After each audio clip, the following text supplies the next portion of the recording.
how's everybody doing this evening? It is July 21st, 2024.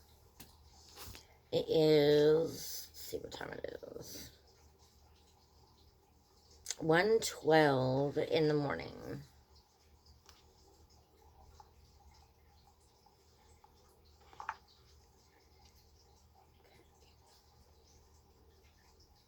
Yeah. Sunday, July 21st. Yeah. Okay. Okay, so what I've got for you for this video is I'm going to read some more of the books that I randomly drew Friday. And I'm starting with A Midnight Sun. Okay, I've been wanting to read this book so bad. I get to do it. Okay, so before, let's see. Is it before chapter 1? Okay, I was just checking to see if there's, again. Okay, this book is dedicated to all the readers who have been such a happy part of my life for the last 15 years. When we first met, many of you were young teenagers with bright, beautiful eyes full of dreams for the future. I hope that in the years that have passed, you've all found your dreams and that the reality of them was even better than you hoped.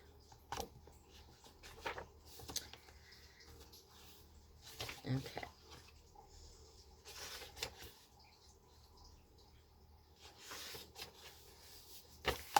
This is part 1 of chapter 1.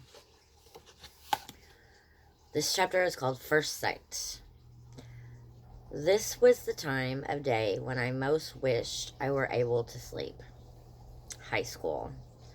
Or was purgatory the right word? If there were any way to atone for my sins, this ought to count toward the tally in some measure. The Tedium was not something I grew used to. Every day seemed more impossibly monotonous than the last. Perhaps this could even be considered my form of sleep, if sleep was defined as the inert state between active periods. I started at the cracks running through the plaster in the far corner of the cafeteria, imagining patterns into them that were not there. It was one way to tune out the voices that babbled like the gush of a river inside my head. Several hundred of these voices I ignored out of boredom. When it came to the human mind, I'd heard it all before, and then some. Today, all thoughts were consumed with the trivial drama of a new addition to the small student body. It took so little to work them up. I'd seen the new face repeated in thought after thought from every angle. Just an ordinary human girl.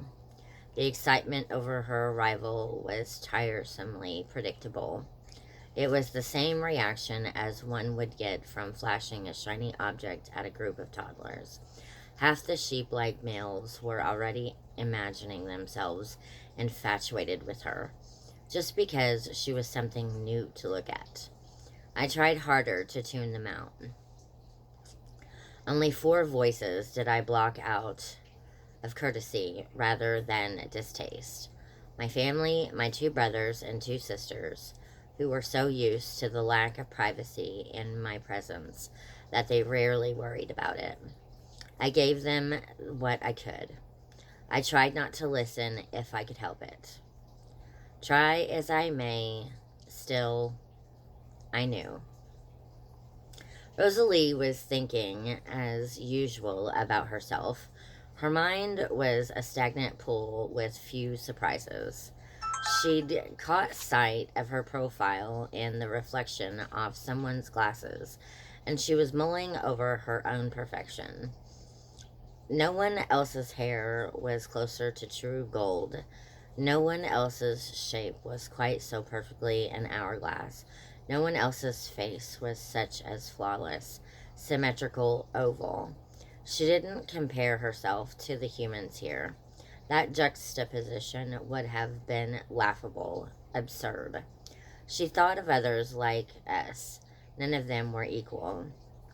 Emmett's usually carefree expression was crumpled with frustration. Even now, he ran one enormous hand through his ebony curls, twisting the hair into his fist, still fuming over the wrestling match he'd lost to Jasper during the night. It would take all his limited patience to make it to the end of the school day to orchestrate a rematch. Hearing Emmett's thoughts never felt intrusive because he never thought one thing that he would not say aloud or put into action. Perhaps I only felt guilty reading the others' minds because I knew there were things inside that they wouldn't want me to know. If Rosalie's mind was a stagnant pool, then Emmett's was a lake with no shadows. Glass clear. Okay, so that is all I've got for you for this video. If you like this content, like this video, or feel free to comment below and share this video and all that good stuff. Now don't forget to go out there and rainbow it. Fill the world with love, peace, joy, charity, all the good fruits of the Spirit. Thank you, and everybody have a good day, a good night, and a good evening.